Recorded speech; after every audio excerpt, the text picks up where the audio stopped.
Hey guys, so as promised, after we did that Kemeisi brush last week, I told you I was going to order another one because I said that you see them everywhere on Amazon. Like, you can't search the word brush. You could look up toothbrush and these are going to pop up.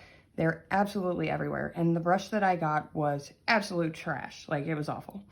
So I wanted to see if it was the entire brand.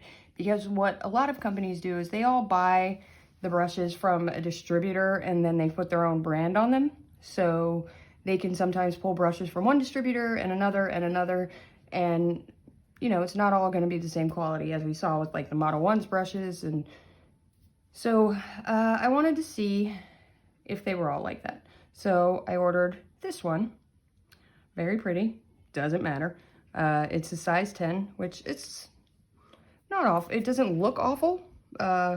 It's a little, maybe a little small, but not too bad. Like, this is the 10 in the Beatles.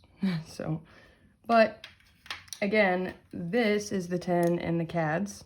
So closer. The sizes vary wildly from brand to brand.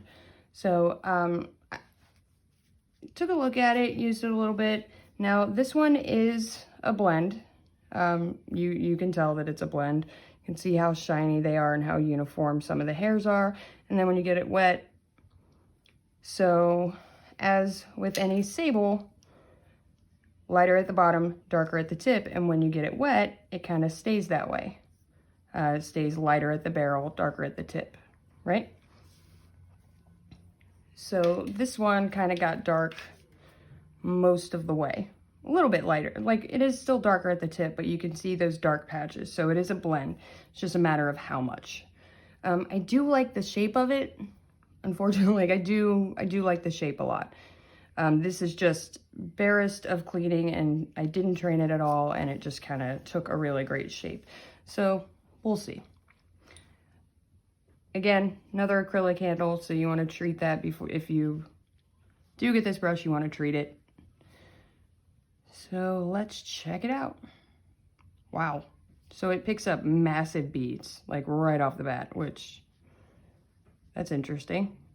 Which means it's releasing monomer. So some of the sable is working in there.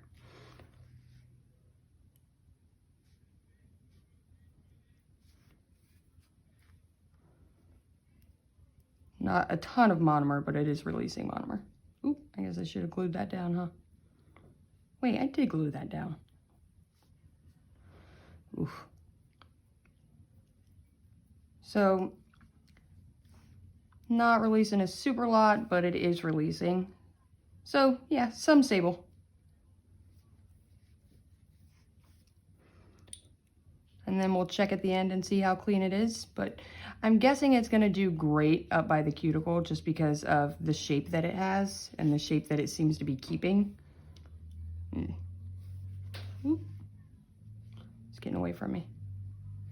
But you can see, hang on, let me get this done because I want to show you guys what's happening down here on the ground.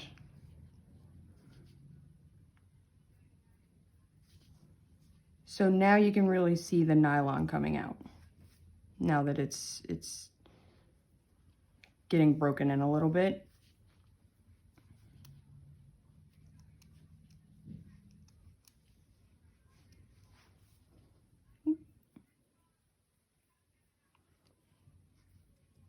Okay, so now you can see these little orange hairs popping up down here. And it is definitely holding acrylic more than I'm comfortable with. So let's clean it, see if that helped. No, so it's not letting go of this acrylic at all.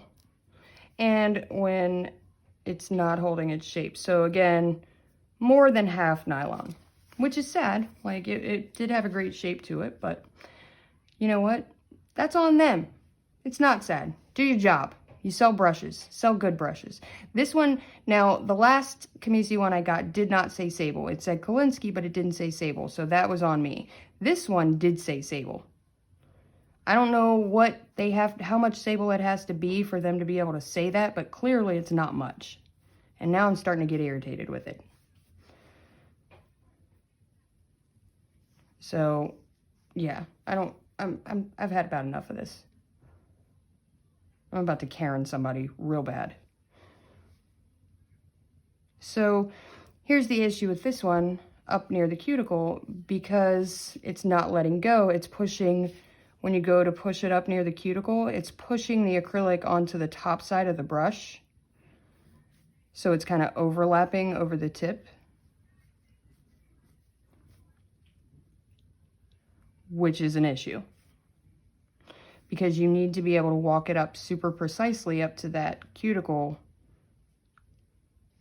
Like that's part of its job. You need it to be able to do that. And if it's overlapping on the tip, you can't do that because it's going to touch the cuticle.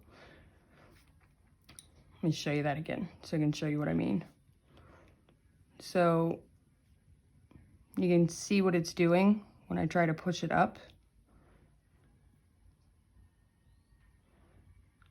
Since it's holding that acrylic on this side of the brush, it's holding the acrylic on the tip too.